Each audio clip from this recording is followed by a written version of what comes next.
Welcome to our show, Health and Wellness, Myths and Facts. Hormones affect everything from blood sugar to blood pressure, growth, fertility, sex drive, metabolism and even sleep.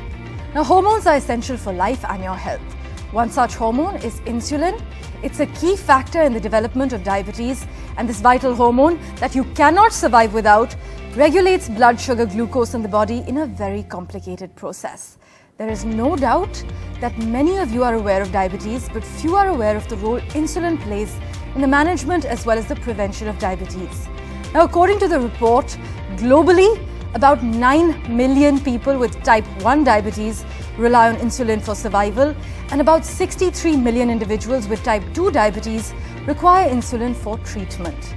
Now, although the discovery of insulin in 1921 revolutionized the treatment of diabetes, inadequate access to insulin and diabetes care remains a problem in many countries a century later. Insulin usage and its role in diabetes management are surrounded by various myths, and we have with us eminent endocrinologists who can help you understand how insulin plays a role in diabetes management. Joining us on the broadcast today, Dr. Charandeep Singh Sidhu, Consultant Endocrinology, Diabetes, Thyroid, PCOD and Hormone Clinic in Patiala. Also joining us, Dr. Saurabha Bhatt, Assistant Professor in Department of Endocrinology at the Yenapoya Medical College Hospital. And in a while, we'll also have Dr. Nivedita Karthika L., the Consultant and Endocrinologist and Diabetologist at Anya Endocrine and Diabetes Center, Madurai. Let's begin with Dr. Sidhu. Dr. Sidhu, hormones are chemicals that coordinate various functions in our body. Now, insulin is also one of these hormones. How do insulin levels affect metabolism in our bodies? Thanks you for the question. So basically, insulin is an anabolic hormone which is secreted by the beta cells of the pancreas. So anabolic hormone means the hormone which helps to build up our body. And the main role of insulin is to maintain the glucose levels within a narrow normal range, both during the fed state as well as during the fasting state. So during the fed state, as the nutrients enters into the blood circulation, insulin rises and it promotes the transfer of glucose, amino acids, fatty acids inside the cell.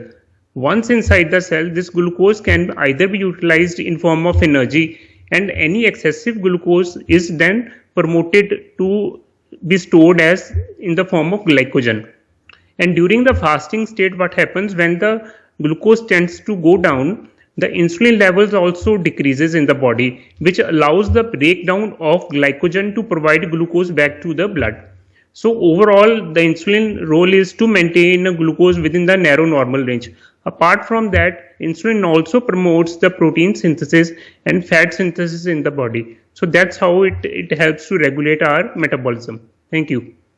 Right, Dr. Sidhu, when glucose levels go down, it impacts the insulin in our bodies. I also want to touch upon another crucial aspect. Now, hypoglycemia is one of the main consequences of insulin therapy. How can hypoglycemia be prevented when injecting insulin daily? Okay. So, for example, a person, you can, like a person, blood glucose is, when it is below 70 milligram per deciliter, that's when we call it as hypoglycemia. So in hypoglycemia, when glucose levels goes down, the body fuels decreases in the blood and body's function starts to deteriorate. So there are certain do's and don'ts that we can tell our patients in order to prevent hypoglycemia. The most crucial one is to keep on monitoring your blood glucose. This can be done through a traditional method of blood glucose meters, or it can also be done through our latest devices which are available, like ambulatory blood glucose monitoring, which can give you blood glucose every 5 minutes. So looking at the trends, you can predict hypoglycemia in patients. Apart from that, try not to skip or delay your snack or meal intake. Quality as well as the quantity of the meals, they matter. Apart from that, another important thing is for the patient to understand is never self-medicate with these medications. Anti-diabetic medications are not like paracetamol. So these medicines should be taken under the guidance of a doctor only. In case you want to even want to change your insulin delivery device from insulin syringes to pen device or vice versa, so in that case also it should be taken under the guidance of a doctor, because change of device by patient themselves is a common cause of both hypoglycemia and hyperglycemia. Another important thing is, if you are already on some exercise program or you want to join some new exercise program, because exercise tend to bring the glucose down, you should first discuss with your healthcare team and try to adjust your meal as well as your insulin dosages before intensifying your exercise program. Alcohol is another important cause of hypoglycemia, especially if a person is taking alcohol without any snack. That person can have a risk of hypoglycemia after even as long as 24 to 48 hours after alcohol intake. So, these are one of the factors which can lead to hypoglycemia while patient is on insulin. And in case you are having any traveling plans, try to take a emergency kit with the glucose tablets along with you, and do carry your diabetes identification either in form of a wallet card, or you can wear a bracelet or a necklace that can help the bystanders to understand that you are having diabetes and you are taking insulin, so they can help you in case of emergency. Thank you. Right, Dr. Sidhu, lots to unpack there. As Dr. Sidhu advises, monitoring blood glucose is key, not to delay your snack or meal intakes, and patients need to comprehend the fact that self-medicating with anti-diabetes medicines is not advisable. With that, let's go across to Dr. Nivedita Karthika L, who joins us. Now, Dr. Nivedita, why do people with type 2 diabetes need to inject themselves with insulin? Does an insulin injection mean that a person has failed to control diabetes? No, not always, but I think majority of the people have this misconception. So I would like to stress upon the fact that when a diabetes patient is started on insulin, so it should not always be considered as a treatment failure in the management aspect of a patient.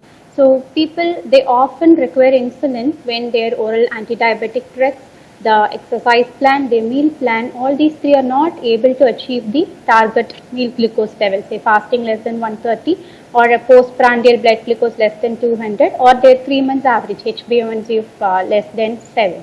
So what happens is, diabetes is often a progressive disease. So sometimes people require when there is a declining production of insulin.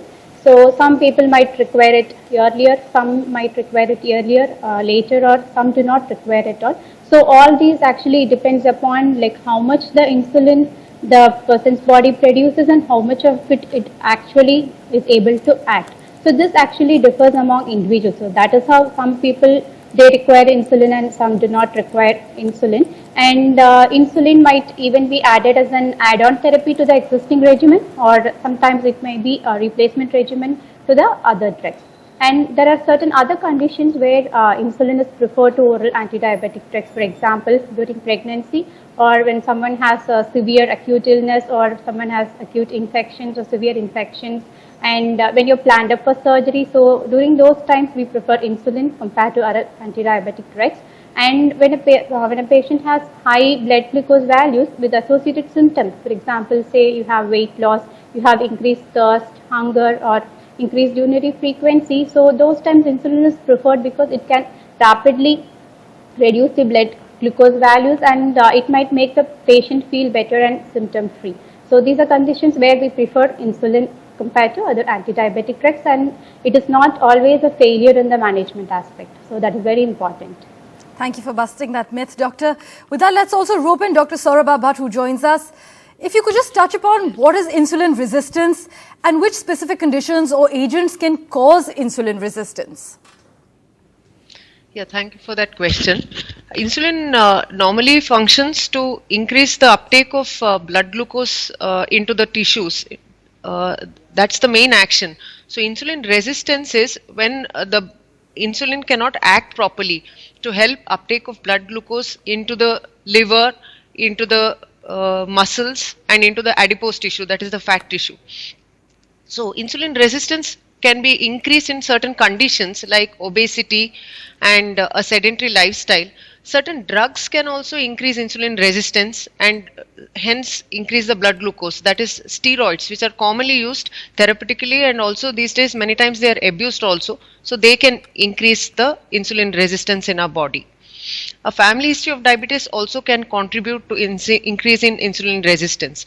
So on the contrary, when a person loses weight or exercises, insulin resistance may be reduced. That is, the person may become more insulin sensitive.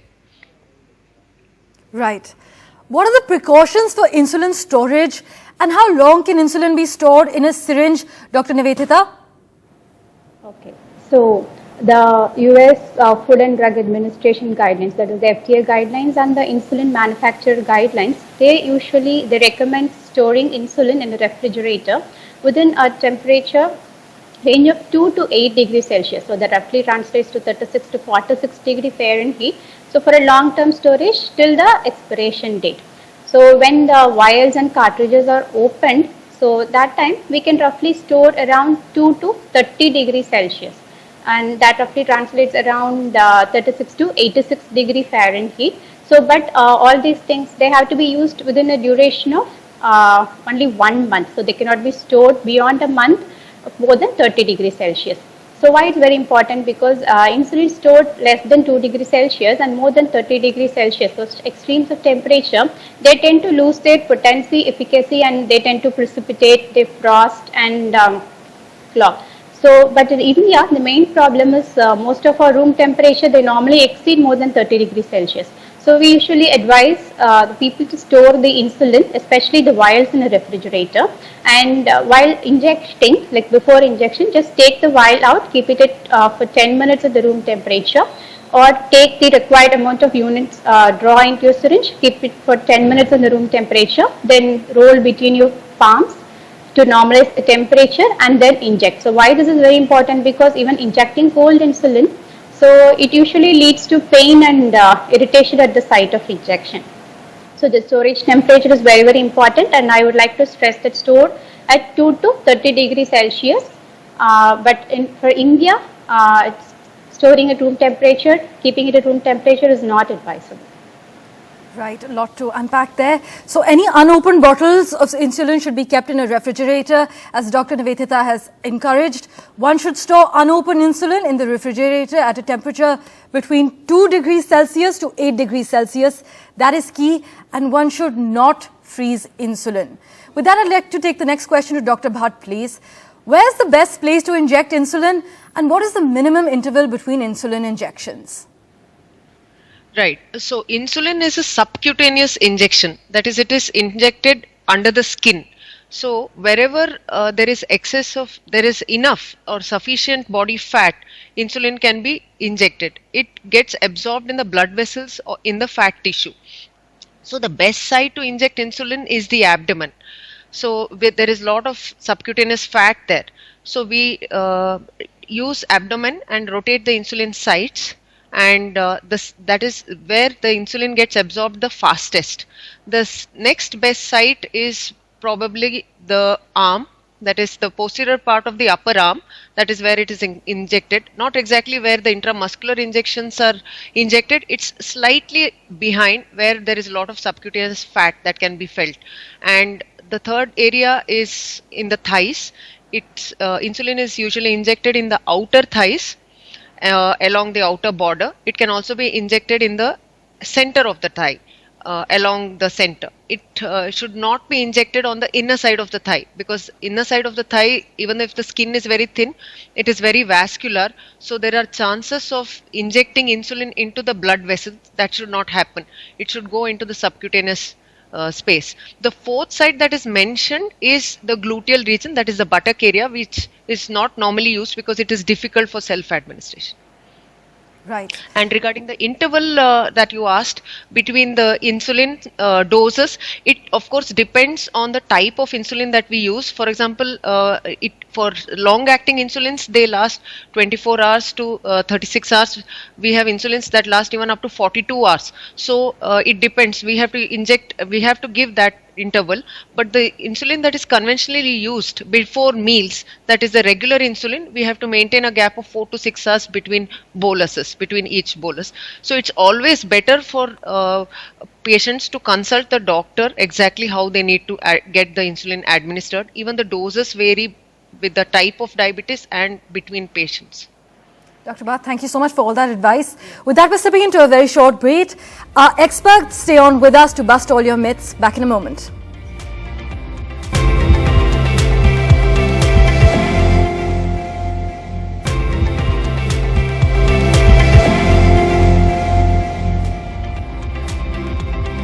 We've got experts with us who help you better understand how insulin plays a role in diabetes management.